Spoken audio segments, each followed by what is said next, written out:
did it my way. Blackball from the game, caught me catch the way. Waiting on my downfall, gotta stay ahead. Don't just cut me off, patience hanging by a thread. What's going on, y'all? It's your boy Johnny Dunn, and we back with another one. Johnny Dunn Show, VeVe Pod number 13. Craziest weekend I think is about to hit. We got the COMICON. We got new drop hitting this Friday. I think we got drops Friday, Saturday, Sunday, maybe Monday. Who knows? But crazy weekend ahead. But before we dive into that, I want to kind of rewind a little bit and talk about the Ecto 1. I think this is a legendary Ghostbusters drop here. There's only 4,444 editions of these, so a lot less than the first one we saw. The first car that we ever saw on VeVe was the DeLorean, and I think there's about 15,000 almost of those ultra rares. And, that's kind of being slept on because it was the first car that was ever dropped, and people got, a little spooked because of the edition count. But you got to remember, when there's a lot of cars on this app, that's the first one ever. And this right here, the Ecto 1, this is the first ever car by GM. So I think eventually you're going to see tons of cars by GM, classic and futuristic. But this is the first one ever by GM. There's only 4,444 of these, so I think it's slept on. I think it's almost about the same price as the DeLorean right now. So, I got one of these. Shout out to King Love 91. He's a golf instructor, and he's a big VeVe fan now, and he sent this over. He got a low mint. He got a 110. I love the randomized mints that they're doing now. It gives everybody a fair chance, I think. So, wanted to rewind a little bit before I talk about Comic-Con and this new drop coming up this Friday on the 23rd. So, shout out to King Love 91. Go follow him on Twitter. And this is the Ecto 1, one of my favorites.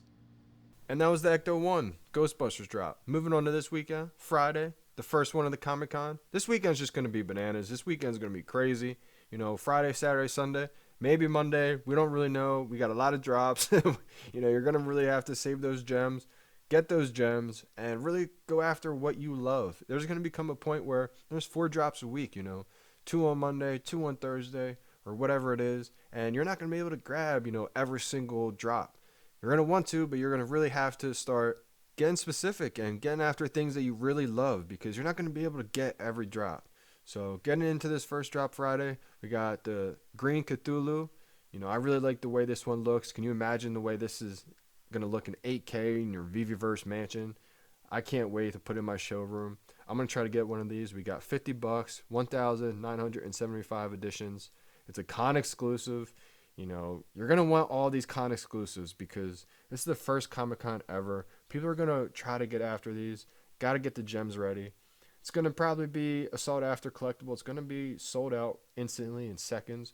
The next one we got the Gold Cthulhu. I love this statue. If you guys know me by now, I love gold. Anything gold, I'm going to try to get. This is going to probably be the one that everybody goes after. I'm going to say the gold is going to be probably the hardest one to get. So if you get the gold, good luck to you. I hope you get a good randomized low mint number. I like the randomized mint numbers. It kind of just makes it a little bit more even playing field. Again, we got 1,975, $50. It's a rare. All of these are rares. So that's what I like about it. And then we got the bronze, $50. We got 1,975 of these. Again, con exclusive. So I think these all con exclusives this weekend are going to be legendary. This is history in the making that we're in right now. It's hard to see because we're kind of in the midst of it all. We're kind of in the day-to-day, the hour-to-hour. But when you zoom out, looking back on this time, this is history right now. And then to top it off, we got the Book of the Dead. 1,924 editions, $50. It's a rare. The Book of the Dead, I think, this is going to come with surprises. I think who knows what's going to happen if this opens up. It unlocks secrets. Who knows? But it's one of these legendary brands that I didn't really know. I didn't really know what the Call of the Cthulhu was. I had to do some research, had to dig up the fan base. I realized it was a cult following. So this is going to be huge. And, shout out to everybody who did the research already on this and, posted about it, because everybody's on top of it. That's the thing about this community. You may not know exactly what it is. People are saying, what is a Cthulhu? I don't even know what a Cryptkin was. You have to do some research sometimes, and you really have to dig into what the fan base is. Is it a big fan base, And this is kind of more like one of those horror comics, just subgenres inside of a whole genre itself. So this is just the first of the Comic-Con exclusives, and I'm excited because this is going to kick off a huge weekend. Now, this is the big news that I want to talk about. This is the COMICON 2021 International San Diego, July 23rd to the 25th. You know, VeVe is going to be a huge part of this. They're a huge partner for the COMICON. And shout out to Cavell Anderson and shout out to the new YouTuber Donkey. You know, glad to have him part of the community too.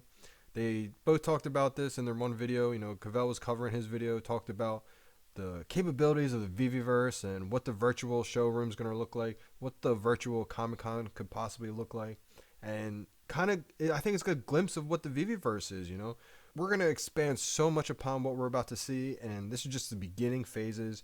It's going to be more of a premium, almost Decentraland type feel, to where you have your own metaverse, your own universe. You're going to have neighbors, you're going to have, you know, probably different characters that come around, but this is just what I think is going to be the virtual Comic-Con. So let's take a look into what they found, and let's take a look. And I have to say the graphics on these are pretty impressive as well. So if VeVe just puts their static 3D NFTs in here, it'd be actually, that looks like a real person. Hold on. impressive. Might have just been a bad feed. That actually does look pretty impressive.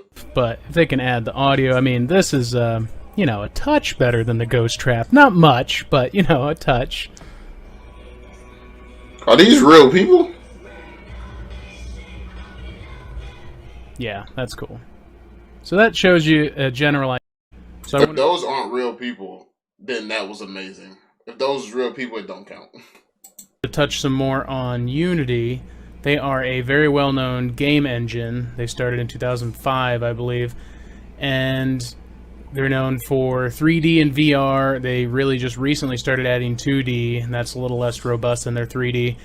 But they're more than just a game engine now. They do game services, ad services, and plenty of other things. You can scroll through their website, but I'm not going to get too in-depth on them. I did want to show you some of the other partnerships and people that they've been known to work with, and you know, obviously a pretty impressive list.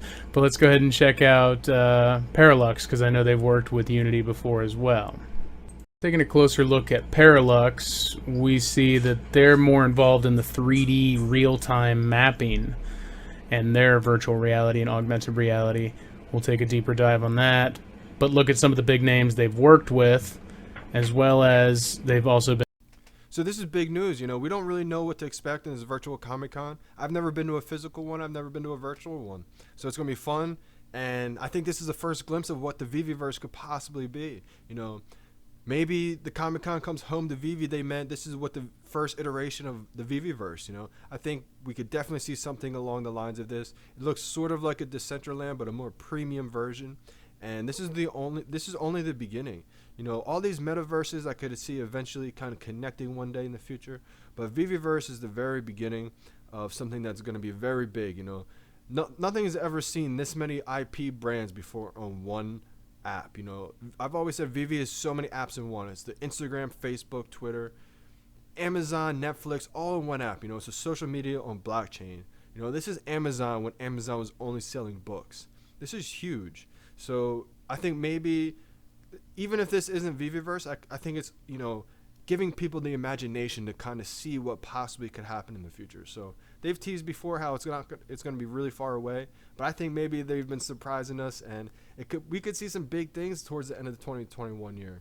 You know, VeVeverse could be here a lot sooner than we all think.